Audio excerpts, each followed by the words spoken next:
A former program coordinator at a health services company is blowing the whistle, alleging to Newsnation that a Somali-American-led contractor in Maine defrauded the state's Medicaid program by falsifying client visit records. That left taxpayers to fund the bill for services that were never completed, according to the claims. We started getting some clients calling and saying, months later that their client owed them hours. They hadn't come in for these shifts and stuff, but I had a time card for it.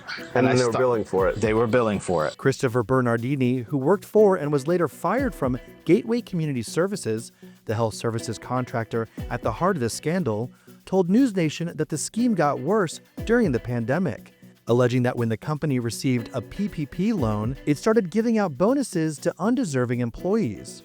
Bernardini is putting a public face on a scandal that first started to come to light in May, when local news outlet MaineWire reported that Gateway Community Services had inflated Medicaid billing for at least 7 years and received a violation for overbilling MaineCare by nearly $1 million between 2015 and 2017, according to former employees.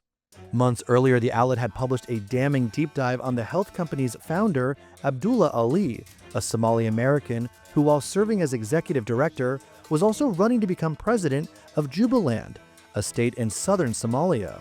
In an interview dug up by the outlet, Ali, who later lost the election, claimed to Kenyan media that while in the U.S., he had helped finance a militia in the Somali state.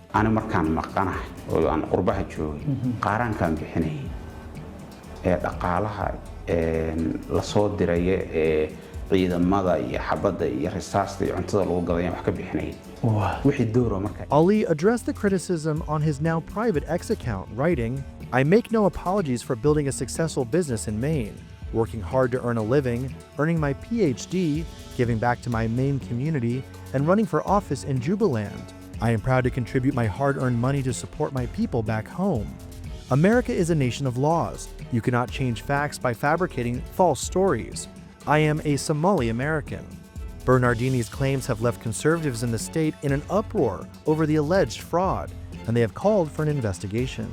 This is the latest controversy erupting around Somali migrants in the U.S. that has Republicans up in arms, looking for answers, and at which President Trump has been front and center.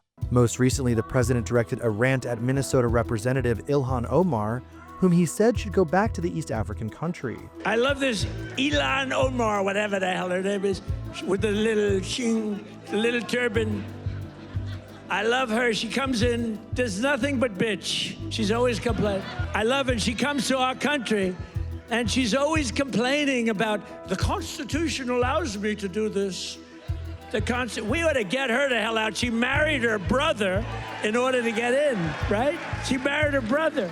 In another furious tirade earlier in December, President Trump bitterly berated Somali migrants in Minnesota as garbage. When I watch what is happening in Minnesota, Somalians ripped off that state for billions of dollars. I don't want them in our country. Their country's no good for a reason.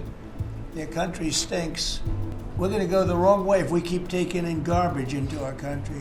The president's outrage stems from revelations of large-scale fraud in Minnesota, the largest being the Feeding Our Future scheme, in which 78 scammers, mostly from Somalia, have been prosecuted in the COVID-era food relief program scam.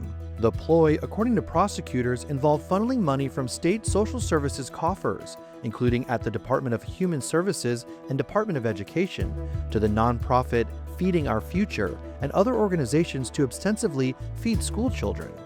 Instead, the plot used the funds to splurge on the lavish lifestyles of the nonprofit's workers.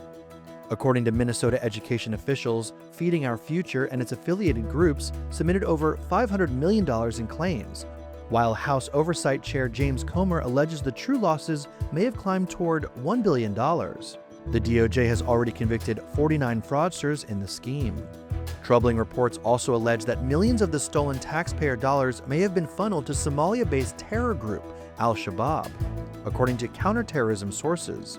In a statement to the Post, Comer slammed Minnesota Governor Tim Walz over the massive fraud scheme, vowing that his panel would be conducting a thorough investigation into his, quote, failure to safeguard taxpayer dollars as a result. Because of Governor Walz's negligence, criminals, including Somali terrorists, stole nearly $1 billion from the program while children suffered, he said. As a result, the Trump administration has opened a new front in its immigration crackdown by targeting illegal Somali immigrants in Minneapolis, with a push of more than 100 ICE agents, targeting as many as 500 Somalis illegally in the city, which is home to the U.S.'s largest population from the war-torn East African nation, estimated at over 80,000 according to several reports, and as seen in videos going viral on social media. Just leave. Somalian, right? Yeah, I'm Somalian and I'm United States citizen, boy. Some Minnesota Somalis are pushing back. In one disturbing case, a Somali Minnesota college student even went so far as to threaten federal agents on social media. In a viral clip, Hassan Mohammed spat out a menacing anti-ICE tirade in which he vowed to shoot immigration agents the next time they show up in his Owatonna neighborhood. Guys, I actually heard you guys pull up to Owatonna, the big O, and you pulled up when I was not there? Y'all so puss-ass boy. You gonna get popped next time I see you ass. Bring the whole cavalry. Yeah, boy, you guys are scared. Scared of the stingray, baby. After his clip sparked widespread backlash, Mohammed posted a handful of follow-up videos apologizing for the, quote, lapse in my judgment. According to the Department of Homeland Security, at least a dozen criminal illegal immigrants, 5 of whom are Somali, have been arrested during Operation Metro Surge in Minneapolis. DHS reports those arrested include child sex offenders, domestic abusers, and violent gang members.